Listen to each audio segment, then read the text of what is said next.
Welcome back. I am Asian Hacker, cybersecurity true crime every week. Today's episode is sponsored by AICS. This is the story of three college kids who built the most powerful weapon on the internet out of other people's devices, the cameras, routers, and baby monitors in homes just like yours. And the lesson is simple. The easiest way in is the password nobody ever changed. AICS is a free tool. Type your email at aics.solutions and in 30 seconds it shows you every breach your information has leaked into. No sign up. Links in the description. Now, the story. In 2016, the biggest game on the planet was Minecraft, and behind it was a gold mine most people never saw: server hosting. A popular server could pull in tens of thousands a month, so knocking a rival offline, even for an hour, was worth real money. Enter three young men: Paris Jar, a computer science student at Rutgers, Josiah White, and Dalton Norman. Together they ran a company called ProTraf that sold protection against cyber attacks. One problem: they were the ones doing the attacking. It was a protection racket. Hit a Minecraft server with a flood of fake traffic until it collapses. Then sell the owner protection from the very attacks you're launching. Firemen pay to put out fires they started, but to run attacks that big, they needed an army, so they built one. They called it Mirai. Mirai was malware with one job: crawl the entire internet, looking for smart devices, security cameras, home routers, DVRs, the internet-connected gadgets sitting in millions of homes. And it broke in using a list of about 60 default usernames and passwords. Admin, root 123456. The factory passwords almost nobody ever changes. Every device it cracked became a soldier, and this army grew to over 600,000 devices. Most owners had no idea their baby monitor was now part of a weapon. Then they pointed it at a target. The first big hit was a security journalist named Brian Krebs, who'd been exposing these attack-for-hire services. Mirai buried his website under 620 gigabits per second, one of the biggest attacks the internet had ever seen. Then they hit a French hosting company with an even bigger one, nearly a full terabit.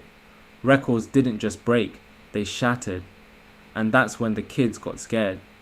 With the heat rising, Paris Jar did what hackers do to hide in a crowd. He dumped Mirai's entire source code online for free under the username Anna Senpai. The idea: if 100 copies of Mirai exist, who's to say which one was yours? It worked, but it also handed a loaded weapon to every wannabe hacker on Earth. And on October 21st, 2016, one of them pulled the trigger. Someone, and this is key, not the original three, took a Mirai botnet and aimed it at a company called DIN. DIN ran a service that is basically the internet's phone book. It turns a name like twitter.com into the actual address your computer needs. Take down the phone book and everything in it disappears. So that's what happened. For most of a day, huge chunks of the internet went dark. Twitter, Netflix, Reddit, Spotify, PayPal, CNN, Airbnb, GitHub, all gone. Tens of millions of hijacked devices hammering one company, and the modern internet just stopped. And the kids who built it, they watched the chaos like everyone else. By then, they'd already lost control of it. But here's the twist. Remember Brian Krebs, the journalist they attacked? He didn't let it go. He noticed Anna Senpai used a rare programming language that matched a Rutgers student's profile.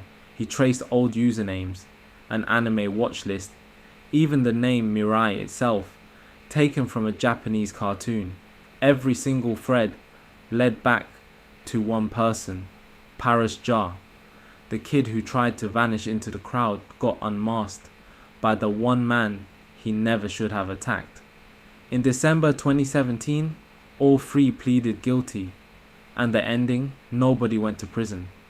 Instead, they were sentenced to work for the FBI, thousands of hours, hunting the exact kind of criminals they used to be. Oh, and Paras Jar, turns out he'd also attacked his own university, Rutgers, 4 times. One of them just to delay his own calculus exam. That stunt cost him $8.6 million in damages. So here's the uncomfortable truth. Mirai didn't break in by being brilliant. It walked through doors that were never locked.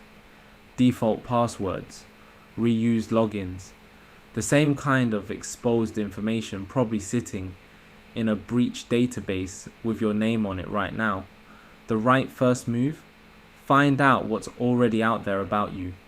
That's where AICS comes in. At aics.solutions, scan your email for free and see which breaches you're already in before someone builds their next weapon out of you.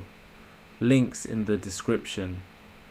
aics.solutions. Subscribe for a new cybercrime story every week. I'll see you on the next one.